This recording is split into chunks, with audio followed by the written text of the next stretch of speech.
c'est que parfois, il y a l'enfant doué, qu'est-ce qu'il va faire? Il va se coller à l'adulte. Parce que c'est la seule personne qui fait du sens pour lui. Ouais, définitivement. Dans l'endroit où on l'a mis. Ouais. Et donc, mais en se collant à l'adulte... Dans le zoo, là. En se collant à l'adulte, lui, qu'est-ce qu'il va en prendre peut-être interpréter, c'est que cet enfant-là, il a un trouble de l'attachement. Mais ça peut être le biais, je veux dire, dans ce qui peut être, dans ce qu'on peut voir aussi dans la petite enfance, au niveau de la douance. D'ailleurs, l'un n'exclut pas l'autre. Il y a des fois... on peut suggérer aux parents que l'enfant a un trouble du spectre de l'autisme parce que justement, il s'intéresse à des choses complètement différentes de ses camarades.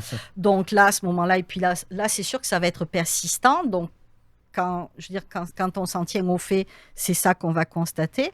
Sauf que un des moyens sur le long terme de séparer la douance de l'autisme, Pas de sieste pour les pros, le podcast pour les professionnels de la petite enfance. Bienvenue au podcast Pas de sieste pour les pros. Aujourd'hui, on reçoit Sylvie Régnier. Sylvie, qui est orthopédagogue, qui a notamment fondé l'Espace Neurôle, une clinique dont tu vas nous parler. Puis, elle a également coécrit un livre dont j'aimerais que tu nous parles aussi, de Zoé. J'aimerais que tu nous parles de ce livre-là que tu as coécrit parce que je trouve qu'il est vraiment intéressant. Fait que merci d'avoir accepté. Aujourd'hui, on va parler de diagnostic pour des enfants qui sortent un peu des cases qu'on a l'habitude de voir dans la vie. Fait que des enfants qui vont être diagnostiqués TDAH, des enfants qui sont dans la douance également, les troubles du langage. C'est comme un heureux panier qu'on accueille tous les matins dans nos milieux. On veut avoir un peu plus d'outils, un petit peu plus de trucs et astuces pour mieux accompagner ces enfants. Mais avant... on a une petite question pour toi. Puis André, c'est sa question préférée, je crois. Ouais. En fait, on veut savoir comment est-ce que tu étais toi-même comme enfant? Si on ramène à la toute petite enfance, je vais vous partager ce que m'a raconté ma mère, parce que j'ai été le bébé tannant parce que visiblement j'ai su marcher très tôt. Donc ma maman, en fait, j'ai obligé ma mère à arrêter de travailler parce que jeune maman, elle avait un travail, mais j'étais gardée par mes arrière-grands-parents parce que mes grands-parents aussi travaillaient à l'époque. C'était une époque où on faisait des enfants à 20 ans, 23 ans, donc les générations étaient plus rapprochées. Donc, moi, j'ai eu le bonheur, parce que je les ai quand même connus jusqu'à l'âge de 5 ans, d'avoir été élevée, d'avoir été gardée par les 13 premiers mois par mes arrière-grands-parents. Yeah. Sauf que j'ai commencé à marcher à 11 mois, et donc je les ai épuisés. Et au bout de 2 mois... qui court, là, c'est un peu pénible. C'est ça. Donc j'ai été la petite fille où on dit « mais elle marche pas, elle court ». Puis après, ça a été « mais elle arrête jamais de parler ». Puis ça m'a jamais quittée. Ça a été... ma mère a entendu ça après aux rencontres parents-professeurs, mais qu'est-ce qu'elle parle? Donc j'ai été... Donc ça, c'est vraiment pour la toute petite enfance, là. Donc après, ma mère a arrêté de travailler pour me garder. Et elle a répondu à mes besoins, en fait. Moi, j'étais la cocotte qui a su lire à 4 ans. Et donc, qui est arrivée en plus en première année. J'étais en France, là, mais en première... Je traduis en même temps, là, du système français au système québécois. J'étais la cocotte qui est arrivée en première année en sachant lire. Puis je lisais déjà des livres, des gros livres. Donc, c'est pareil, là, c'est « oh, mais qu'est-ce qu'elle parle ?» Parce que forcément... Donc, j'ai pas connu l'équivalent de la CPE. En France, en plus, on rentre à la maternelle à l'âge de 3 ans. Oui, absolument. Je sais que ma dernière section de maternelle, la dernière année de maternelle, qui est l'année de maternelle au Québec, en fait, l'enseignante avait trouvé le truc. J'étais devenue l'assistante de la moyenne section. Elle m'avait renvoyée. Occupe-la, fais quelque chose. Parce que je rentrais pas dans les cases. Et ça avait fonctionné. Donc, en fait, j'allais dans les moyennes sections et j'étais l'assistante de l'enseignante de moyenne section. Déjà tout un parcours. Là, tu es venue chambouler les cases, etc. Sylvie, j'aimerais ça d'abord que tu nous expliques qu'est-ce que ça fait dans la vie une orthopédagogue? Parce que, tu sais, on fait affaire avec beaucoup de professionnels dans la petite enfance. Oui. Puis orthophoniste, on connaît un peu plus. Mais une orthopédagogue, c'est peut-être un petit peu moins commun, un petit peu moins des partenaires avec lesquels on travaille au quotidien dans une garderie. Et qu'est-ce que ça fait En fait, quotidiennement? une orthopédagogue, c'est une spécialiste des apprentissages et ça va être une spécialiste des troubles d'apprentissage. Donc, quand on va dire, une orthopédagogue ne fera pas de diagnostic. Par contre, elle arrivera à définir les besoins des élèves en fonction des difficultés qu'ils ont. Elle pourra, en fonction de ce qu'elle constate, référer après à d'autres professionnels tels que des orthophonistes ou des neuropsychologues pour aller chercher des diagnostics si le besoin est là. Mais l'orthopédagogue est vraiment une spécialiste des apprentissages et des troubles d'apprentissage. Donc, on est avec des élèves qui ont des difficultés en mathématiques, des élèves qui ont des difficultés en français, difficultés en écriture, difficultés en lecture. Puis là, on peut ramifier. Quand on dit en écriture, est-ce que c'est de l'orthographe lexicale, de l'orthographe grammaticale, est-ce que c'est de la syntaxe? Donc on peut aller de plus en plus T'as des loin. ramifications derrière. Donc c'est vrai que quand l'orthopédagogue et la petite enfance se rencontrent assez peu, puisque on intervient à partir en général de la prématernelle, de la maternelle. Certaines orthopédagogues dans les maternelles 4 ans vont également intervenir pour faire du dépistage au niveau de tout ce qui est Trouble du langage, j'imagine, ou trouble du langage et prérequis de la lecture. Ok. Donc ça va être lié là. Est-ce que les jeunes connaissent la conscience phonologique? Est-ce que ils savent que tel et tel mot? Est-ce que lapin et matin ça rime? Donc elles vont vérifier ça. Ça dépend si tu parles puis- avec l'accent du Sud ou pas. Aussi, voilà. Et RIPA, j'ai été obligée de modifier mon accent avec certains de mes élèves Oui, parce c'est qu'il y a des sûr. fois. Donc, mais j'ai pris conscience de mes biais avec l'accent du Sud. C'est exactement ça. Donc, c'est vrai que une orthopédagogue peut intervenir à partir de l'âge de 4 ans, on va dire, dans les milieux scolaires publics. Ouais. Certaines au privé aussi vont intervenir en maternelle, mais c'est quand même pas, on va dire, la petite enfance et la toute petite enfance, c'est pas notre champ C'est pas ton champ d'expertise. c'est pas notre champ d'expertise. Mais moi, ce que je voyais d'intéressant dans cette entrevue-là, c'est comment, en tant qu'éducateur ou éducatrice ou professionnel de l'enfance, on est capable d'aller avoir des alertes un petit peu, un peu comme des flags sur les enfants qui pourraient être TDAH, les enfants qui pourraient être dans la douance ou des enfants qui auraient peut-être un trouble du langage. Tu sais, il y a comme, en fait, cette transition entre les enfants maintenant qui ont 3 ans et la prématernelle de 4, enfin la maternelle 4 ans et la maternelle, j'allais dire plus régulière à 5 ans. Comment on peut accompagner l'enfant et préparer l'enfant ou déjà amorcer certaines réflexions au niveau des parents pour des supports ou des béquilles comme l'orthopédagogue après? Que ce soit des enfants qui ont un trouble du langage. Donc déjà, tout ce qui va être relié, on va dire, à la lecture ou l'écriture, tout part du langage. Donc des enfants, on va dire, qui vont déjà avoir des problèmes de langage, qui vont se démarquer du lot parce que justement, on va observer un retard, on va dire, il va falloir documenter ce retard-là en tant que professionnel. Puis c'est ce qu'on fait aussi en tant qu'orthopédagogue quand les enseignants commencent à nous référer des élèves, les orthopédagogues qui sont en milieu scolaire, parce que moi je suis en pratique privée, mais quand les parents arrivent, en général, ils arrivent en ayant, on va dire, documenté des faits par rapport à leur enfant. Donc c'est documenter ce qui est constaté par rapport au groupe de l'enfant. Et puis dire, là, on constate qu'il y a un décalage, puis ce décalage-là, il a l'air persistant dans le temps. Il y a peu de progression ou pas de progression, mais en tout cas, cet enfant-là évolue moins bien que ce qu'il devrait évaluer dans le groupe. Donc, à ce moment-là, on peut commencer à lever des drapeaux rouges et puis à suggérer aux parents, quand si ça touche le langage, là, c'est les orthophonistes. Mais quand tu qu'il dis faut si aller ça voir. touche le langage, Sylvie, c'est le curseur, il est où en fait? Est-ce que c'est parce que tu as des enfants, mettons que il y a aussi la multiculturalité là, en fait, et le fait d'être polyglotte ou d'avoir plusieurs langues utilisées à la maison, on le voit avec le contexte d'immigration. On a des enfants qui parlent une langue différente à la maison, éventuellement l'anglais parce qu'il a fallu qu'ils développent aussi ça. Puis là, on leur demande de parler français. Qui sont comme l'utilisation du langage vient des fois abîmer un peu, pas abîmer, mais c'est comme ralentir l'utilisation du langage en français, en fait, de la langue française. Fait que c'est comme des fois plus difficile pour un éducateur ou une éducatrice de venir avoir ce curseur-là. C'est quoi les problématiques de langage? À quel moment on peut se dire, il faudrait peut-être faire quelque chose avec cet enfant ou leur proposer quelque chose, une réflexion en tout cas. Mais Et là, tu m'amènes sur un terrain que je maîtrise peu, qui est le bilinguisme ou le trilinguisme. Ouais. D'accord, là, tu vois, je dis non, mais les enfants de l'immigration, c'est assez particulier. Et puis, c'est toujours pareil, là, est-ce que, comme tu dis, là, est-ce qu'ils parlent leur langue maternelle à la maison ou est-ce qu'ils parlent une autre langue à la maison aussi? Donc là, on est dans quelque chose de vraiment complexe et puis on va être dans du cas par cas.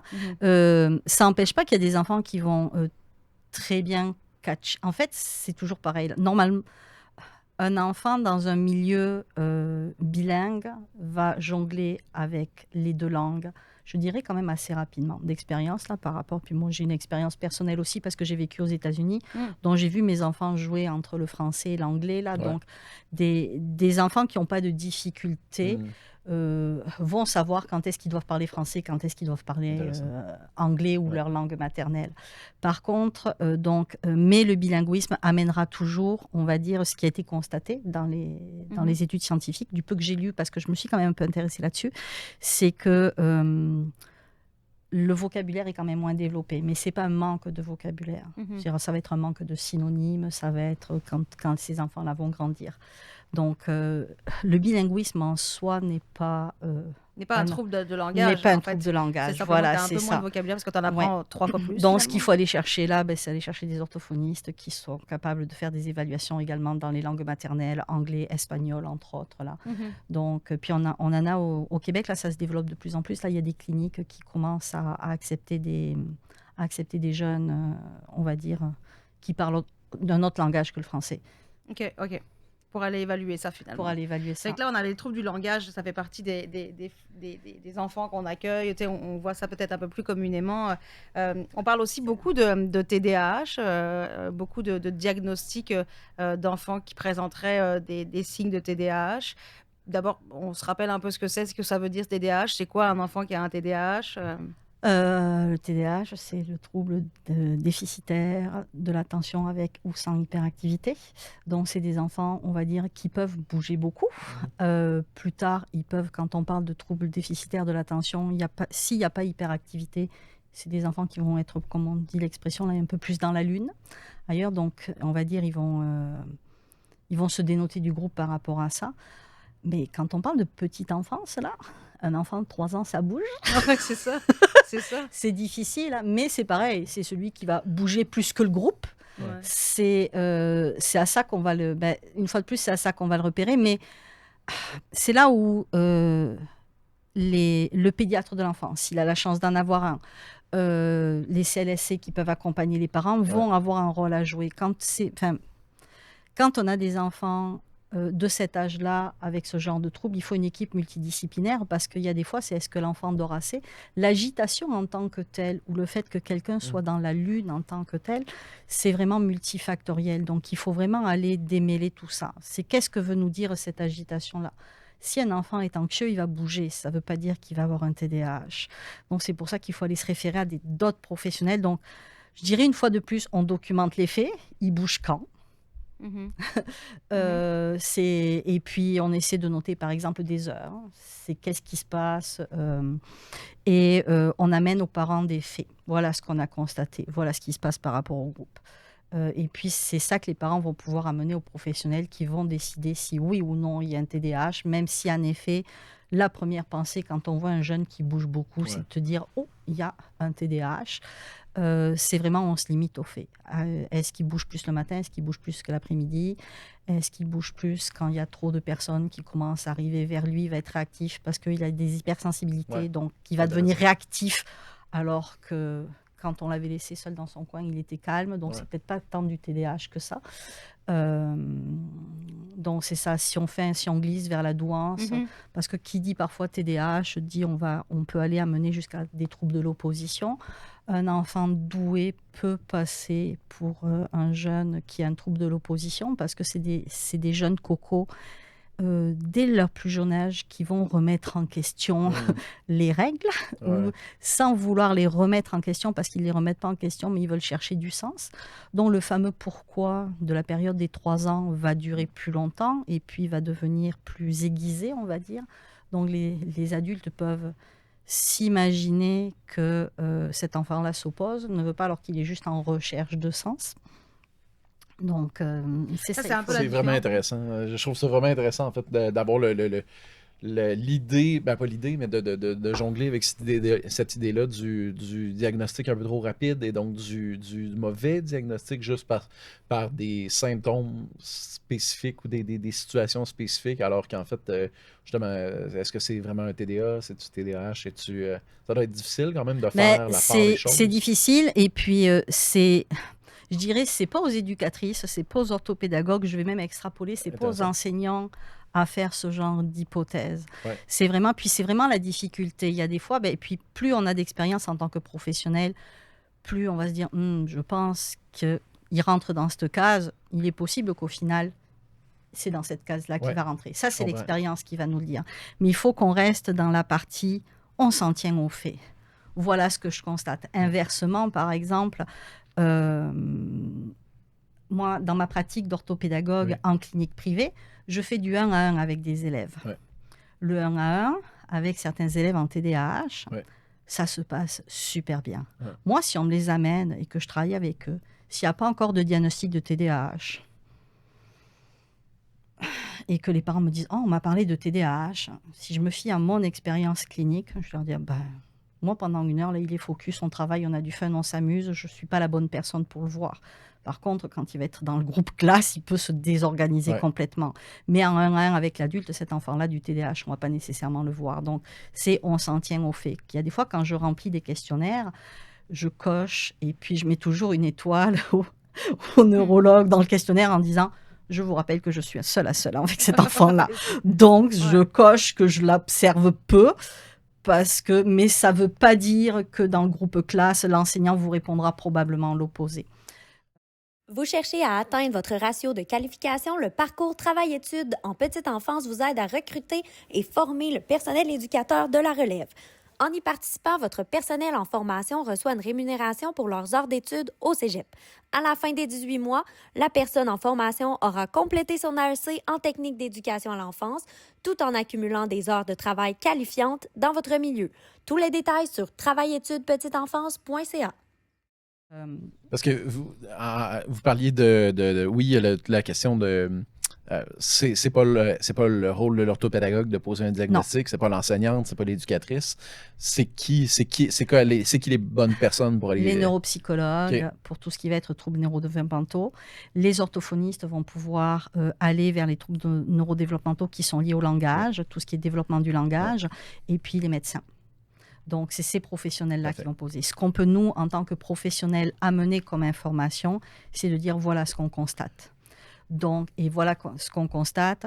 Et on constate que ça persiste dans le temps. On constate que cet enfant-là, au mois de septembre, il disait peu de mots. On pensait que... Puis il faut laisser... Quand un enfant arrive dans une garderie, qu'il est nouveau, enfin, je veux dire, c'est une nouveauté pour lui, il n'a peut-être pas envie de parler de suite. Il y en a qui vont se sentir à l'aise et puis il y en a d'autres, ça va être le mutisme le plus total. Puis le temps qu'ils prennent leur marque, qu'ils fassent confiance à l'adulte, au groupe. Puis là, c'est quand on va voir que cet enfant-là, finalement, il est à l'aise. Ouais. Mais ça ne progresse pas autant que ce qu'il aurait dû progresser par rapport à la norme, par rapport à l'expérience qu'on a. Donc là, c'est dire, OK, ça, c'est mon premier drapeau rouge. Puis on peut essayer d'aller le stimuler. On va dire, dans la période de lecture, on va peut-être focaliser un peu plus sur lui.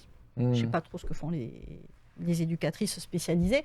Mais je veux dire, j'imagine que... on peut aller chercher un peu plus d'informations. On peut aller chercher un peu plus d'informations, gratter un peu. Puis là, on va pouvoir... mais on rapporte ces faits-là aux parents. Mais on ne donne pas d'interprétation. Mais il faut dire aux parents, voilà ce qu'on a constaté. On constate ça depuis 3 mois, 4 mois, il faut que ce soit sur du long terme. Là, c'est pas au bout de 15 jours qu'on trouve que le petit bouge, là. Vous voyez ce que je veux dire? Qu'il faut... parce qu'un coco de, 3 ans, 4 ans, ses parents viennent de se séparer, le chien est mort, il a changé de maison, il vient de changer de garderie parce que la maman a déménagé. On s'entend qu'il va peut-être avoir besoin d'une adaptation de 3-4 mois. Il ne va pas s'adapter en 15 jours, cet enfant-là, par rapport à son histoire de vie. Donc, c'est vraiment se donner quand même du temps, même si ça peut être difficile. On peut lever des drapeaux, puis après se dire aux parents, voilà, on fait le bilan, et voilà ce qui a été constaté, voilà les faits. À partir de ces faits-là, ça serait intéressant d'aller voir un professionnel qui va aller plus loin. Même si vous pensez que c'est telle ou telle chose. Oui, mais en fait, c'est important ce que tu dis parce qu'on l'entend souvent dans les milieux. Exact, c'est ça, là. Lui, c'est sûr, il a un TDAH parce que tu as vu comment il réagit, puis on se trompe complètement.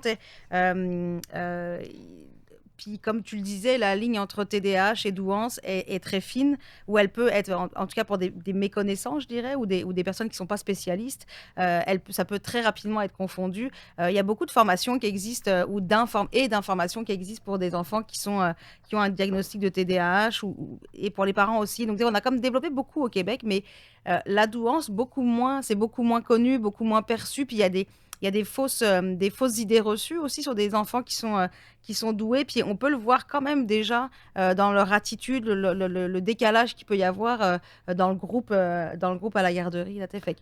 Oui, puis c'est peut-être l'enfant, justement, quand il va réaliser que le groupe ne fonctionne pas comme lui, il va peut-être chercher à s'isoler du groupe. Il y a un psychologue français, Fabrice Bach, qui a écrit un livre sur la douance intellectuelle. Et puis, il avait noté quelque chose que moi, j'explique dans mes formations, parce que j'avais trouvé ça vraiment pertinent. C'est que parfois, il y a l'enfant doué, qu'est-ce qu'il va faire? Il va se coller à l'adulte. Parce que c'est la seule personne qui fait du sens pour lui. Ouais, définitivement. Dans l'endroit où on l'a mis. Ouais. Et donc, mais en se collant à l'adulte... Zoo, là. En se collant à l'adulte, lui, qu'est-ce qu'il va en prendre peut-être interpréter, c'est que cet enfant-là, il a un trouble de l'attachement. Mais ça peut être le biais, je veux dire, dans ce qui peut être, dans ce qu'on peut voir aussi dans la petite enfance, au niveau de la douance. D'ailleurs, l'un n'exclut pas l'autre. Il y a des fois... on peut suggérer aux parents que l'enfant a un trouble du spectre de l'autisme parce que justement, il s'intéresse à des choses complètement différentes de ses camarades. Donc là, à ce moment-là, et puis là, c'est sûr que ça va être persistant. Donc, quand on s'en tient au fait, c'est ça qu'on va constater. Sauf que un des moyens sur le long terme de séparer la douance de l'autisme, outre le diagnostic, puis on peut s'apercevoir également sur le long terme que les deux peuvent être concomitants, mais il y a des fois l'enfant doué qui a des intérêts spécifiques, comme l'enfant avec un trouble du spectre de l'autisme, mais l'enfant doué qui va avoir ces intérêts spécifiques-là va changer d'intérêt spécifique plus rapidement qu'un enfant qui a un trouble du spectre de l'autisme. Et puis c'est ce qui épuise les parents d'ailleurs chez l'enfant doué, c'est que... Nouvelle passion. Je veux dire, quand un enfant doué, là, et puis au mois de septembre qu'on voit qu'il enclenche une nouvelle passion, il ne faut surtout pas prévoir qu'à Noël, on va lui acheter des jouets sur cette passion-là. Il est possible qu'à Noël, il ait changé de passion. Donc, le jeu de foot. Ça a déjà été acheté, et là, hop, parce qu'on a gardé le ticket pour faire l'échange. C'est ça. Donc c'est, j'en viens, on s'en tient aux faits. On n'interprète pas parce que c'est pas notre profession. Je trouve ça vraiment intéressant parce qu'en fait, je crois qu'il n'y a pas de mauvaise intention. Il n'y a jamais de mauvaise intention. Mais les gens, on va souvent arriver et poser, réfléchir sans le vouloir faire un diagnostic, poser un diagnostic, alors que ce qu'on a, c'est des observations. Puis c'est ça. Il faut s'en tenir aux faits finalement pour être capable de le relayer. On n'en a pas parlé, mais j'ai lu de quoi récemment par rapport au portrait éducatif qui envoie aux professeurs quand la passerelle entre la garderie et puis... Puis en fait, il y a des jugements, puis c'est déplorable, là, mais il y a des jugements parce que des fois, justement, il y a trop d'interprétation dans ce genre de communication-là, plutôt que d'être dans les faits sur... il se passe ça dans le groupe. Puis justement, est-ce que quand il est seul, ça se passe bien? Est-ce que quand il est en groupe, il est désorganisé? C'est ça. Puis là, je trouve ça intéressant parce que ça résonne beaucoup dans cette communication-là qui, dans ma tête, est hyper importante parce qu'on transfère un enfant d'un milieu vers un autre. On veut être capable de transférer de la bonne information, mais on ne veut pas non plus transférer le biais que nous, on a par rapport à cet enfant-là. Non, mais c'est important. Et je vais prendre un exemple qui a totalement rien à voir, mais on va dire que j'ai vécu moi cet hiver-là. Il y a eu des problèmes de chauffage dans les bureaux que je loue. Puis c'est correct. On est ailleurs là. On est ailleurs, mais ça va être important de montrer. C'est qu'il y a eu des problèmes de chauffage et il faisait chaud. Ouais. Puis il faisait très chaud. Moi, je suis une personne... Au-dessus de 25 degrés, là, je ne vis plus. Je suis plus une personne d'hiver et d'automne que d'été. Ouais. D'accord, les pays chauds, ça ne me tente pas pantoute. Mais dire « il fait chaud dans mon bureau », ça ne veut rien dire. Il faisait vraiment chaud dans mon bureau. Il a fallu qu'un jour, j'amène un thermomètre pour dire, il fait 32 dans mon bureau. Ouais. Là, qu'est-ce que j'ai fait? J'ai ramené un fait. J'ai Ouais. pas ramené quelque chose de subjectif. C'est ça. Vous voyez ce que je veux dire? Ouais, Donc, exact, c'est pour ça que je pars très loin là, Non, mais mais c'est ça, parfait. ça Je comprends rejoint complètement. là. Mm. C'est cet enfant-là, il bouge quand? Est-ce qu'il bouge juste pendant la période où on les rassemble tous ensemble, mais il peut être à ses affaires après? Ouais. Et est-ce que c'est l'heure de la sieste est programmée, je dis au hasard, hein, d'accord, mais l'heure de la sieste est programmée pour 13 heures. Ouais. Et lui, il va commencer à être excité par sa fatigue. On sent que certains enfants fatigués, là, ils sont bougons, Ouais. ils sont grenards. Ben, lui, c'est peut-être à midi, mais une fois qu'il a fini sa sieste, donc, ben, lui, il n'a pas le choix, il est obligé d'attendre. L'heure de la sieste, c'est 13 heures, mais de midi à 13 heures, il va être infernal parce qu'il faudrait, lui, qu'il se couche à midi. Donc, c'est essayer de rapporter des faits, parce que c'est sûr que s'il a besoin de se coucher plus tôt que les autres et qu'il est obligé d'attendre, il va être un enfer pendant 1 heure. Ouais. Alors, c'est sûr qu'en plus, ça va être répétitif. Mais il faut Ouais, mais- laisser cette interprétation-là à un professionnel qui va être capable de prendre du recul. Et puis, il y a des fois, quand on est avec les jeunes, là, puis on finit par ne plus avoir de recul. Absolument. Je veux dire, quand on intervient, on a des protocoles d'intervention. Et puis, il y a des fois, on fait le protocole d'intervention. Et puis, même si, tout d'un coup, là, pourtant, on a bien suivi le protocole et puis, ça marche plus. Bon, ben, je veux dire, moi, ça m'arrive en orthopédagogie. Là, j'ai un enfant qui a des difficultés en lecture. OK, donc on commence par là. Où est-ce qu'il en est? Il se situe là, donc je sais que je vais devoir. On commence là, puis étape 1, étape 2, étape 3. Puis là, l'étape 3, ça bloque. Normalement, la progression va être comme ça. Puis hop, à l'étape 3, on est bloqué. Bon, mais qu'est-ce que je fais? J'appelle d'autres collègues pour m'aider à prendre du recul en disant, bon, ben voilà, j'ai fait ça, j'ai fait ça, j'ai fait ça. Qu'est-ce que j'ai plus dans ma vision de professionnel? Parce que je sais que ce que j'ai fait, c'est solide, c'est professionnellement solide, mais là, avec cet enfant-là, je me heurte à un écueil. Qu'est-ce que j'ai pas observé ou qu'est-ce que j'ai observé sans en avoir pris réellement conscience? Mais quand je vais le verbaliser à une collègue, me dire, ben là, à partir de là, tu pourrais essayer ça. Donc... Ben, en fait, je trouve ça intéressant parce que c'est de quoi qu'on veut mettre qu'on met de l'avant. En fait, les discussions puis le co-développement dans une certaine mesure où est-ce que la situation face à un enfant, j'ai peut-être un billet, puis je veux avoir... C'est important d'avoir l'avis de quelqu'un d'autre sur une situation parce que je suis peut-être émotif par rapport à cette situation-là. Ça peut être plein de raisons. Là. Je peux avoir... il me fait penser à quelqu'un que je connais, un enfant que je connais, que j'aime ou que j'aime moins. Ou, Et donc, d'avoir le point de vue d'externe, de collègues ou même de directrice adjointe, directrice pédagogique, peu importe. Là. Mais d'avoir un point de vue externe. Évidemment, d'aller chercher un professionnel pour être capable d'aller plus loin dans la réflexion, mais ne serait-ce que dans son milieu, de se tourner vers ses collègues pour être capable d'avoir un coup de main pour faire l'évaluation. Je pense que c'est hyper clé. Oui. Il y a, ça veut dire quoi d'accompagner? Puis on ne pourra pas passer tout le podcast sur parce qu'à un moment donné, il faut se quitter, même si c'est intéressant. Mais je trouve ça intéressant que tu nous donnes des informations. Ça veut dire quoi accompagner un enfant qui est dans la douance, justement? Qu'est-ce que ça veut dire de l'accompagner? C'est quoi un enfant qui est doué, en fait? Est-ce qu'il est forcément plus intelligent? Est-ce qu'il est forcément... tu comprends, d'essayer de donner un peu une espèce de définition d'un enfant qui est doué versus un enfant qui a un trouble du TDAH, un trouble du spectre de l'autisme ou un TDAH avéré. Déjà, il y a des enfants qui ont un TDAH ou un trouble du spectre de l'autisme et qui peuvent être doués. Ouais. Enfin, c'est déjà, ça vient compliquer ça vient compliquer les choses. Je ne rentrerai pas dans ces détails-là. Un enfant qui est doué, c'est un enfant, si je prends une définition très courte, et puis je dirais, si on doit en retenir qu'une seule de mon point de vue, c'est un enfant qui apprend plus vite que les autres. C'est une question de vitesse d'apprentissage. Cette vitesse d'apprentissage-là va se ressentir très rapidement. Une lecture plus précoce. L'intérêt pour les laisser des enfants qui, dès l'âge de 3 ans, vont avoir fait le lien entre...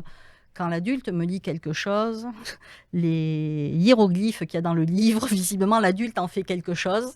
Donc, il va avoir fait les liens. Et puis, donc, il fait des liens plus tôt, plus rapidement, entre autres. Et cet enfant-là, en fait, il va falloir accepter de sortir de la boîte pour lui. C'est-à-dire que dans les conseils que je pouvais donner aux parents, c'était, il y a toujours, quand on va dans un magasin de jouets, il y a toujours les âges, à partir de 18 mois, à partir de 3 ans, à partir de 6 ans. Puis je dis aux parents, n'hésitez pas à aller chercher à partir de 6 ans ou de 8. Dans le pire des cas, ça ne l'intéressera pas. Vous le Mhm. mettrez dans un placard, dans 6 mois, vous le C'est ressortirez. Dans le meilleur des cas, il a 4 ans, vous avez acheté pour 6 ans et plus, il joue avec, vous êtes gagnant. C'est-à-dire qu'il faut accepter. Et puis, ce n'est pas pousser l'enfant que de faire ça. C'est de répondre à son besoin.